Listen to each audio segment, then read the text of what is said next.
നമസ്കാരം. കണ്ണൂരിൽ വനത്തിലൂടെ സഞ്ചരിക്കുകയായിരുന്ന മാവോയിസ്റ്റ് സംഘത്തിൽ ഒരാളെ കാട്ടാന ആക്രമിച്ചതായി വിവരം. ഗുരുതരമായി പരിക്കേറ്റ സംഘാംഗത്തെ ഉപേക്ഷിച്ച് മറ്റുള്ളവർ കടന്നുകളഞ്ഞു. കർണാടക ചിക്കമംഗലൂർ സ്വദേശി സുരേഷിനാണ് കാട്ടാനയുടെ ആക്രമണത്തിൽ പരിക്കേറ്റത്. ഇതേ തുടർന്ന് ഇയാളെയും കൊണ്ട് 6 അംഗ സംഘമാണ് കാഞ്ഞിരക്കൊല്ലി ചിറ്റാരി കോളനിയിലെത്തിയത്. ചപ്പിലി കൃഷ്ണൻ എന്നയാളുടെ വീട്ടിലാണ് മാവോയിസ്റ്റ് സംഘം എത്തിയത്. പരിക്കേറ്റയാളെ ചപ്പിലി കൃഷ്ണന്റെ വീട്ടിൽ ഉപേക്ഷിച്ചതിന് ശേഷം അരിയും സാധനങ്ങളും വാങ്ങി സംഘം പിന്നീട് മടങ്ങുകയായിരുന്നു.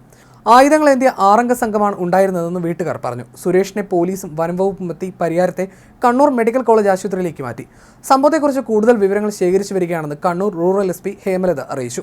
പോലീസും വനംവകുപ്പും സ്ഥലത്ത് ക്യാമ്പ് ചെയ്യുന്നുണ്ട്.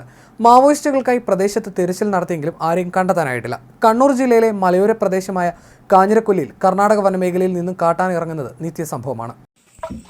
അല്ല, തിരിച്ചു വെക്ക് തിരക്കൂട്ടാതെ തിരിച്ചു വെക്ക്. മലർത്തി വെക്ക്. അല്ലല്ല, അങ്ങനെ. ഓ, ഇതിന് കുഴിയില്ലല്ലേ. ഓ, മറ്റേ സ്ട്രെച്ചർ അല്ല. ഈ ബെൽറ്റ് വരും.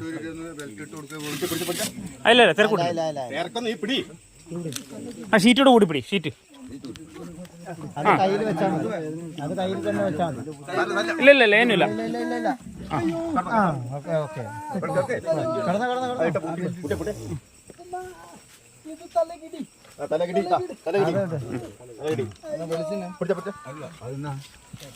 അത് വേറെന്താന്ന് മൂത്ര വെച്ചോ.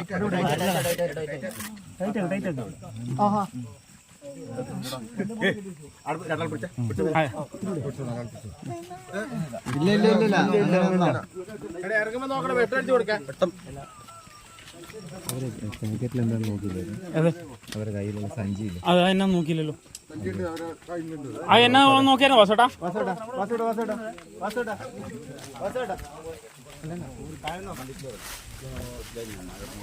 വാസോട്ടാ, ആ കവറിൽ എന്താ ഉള്ളത് നോക്കിയോ?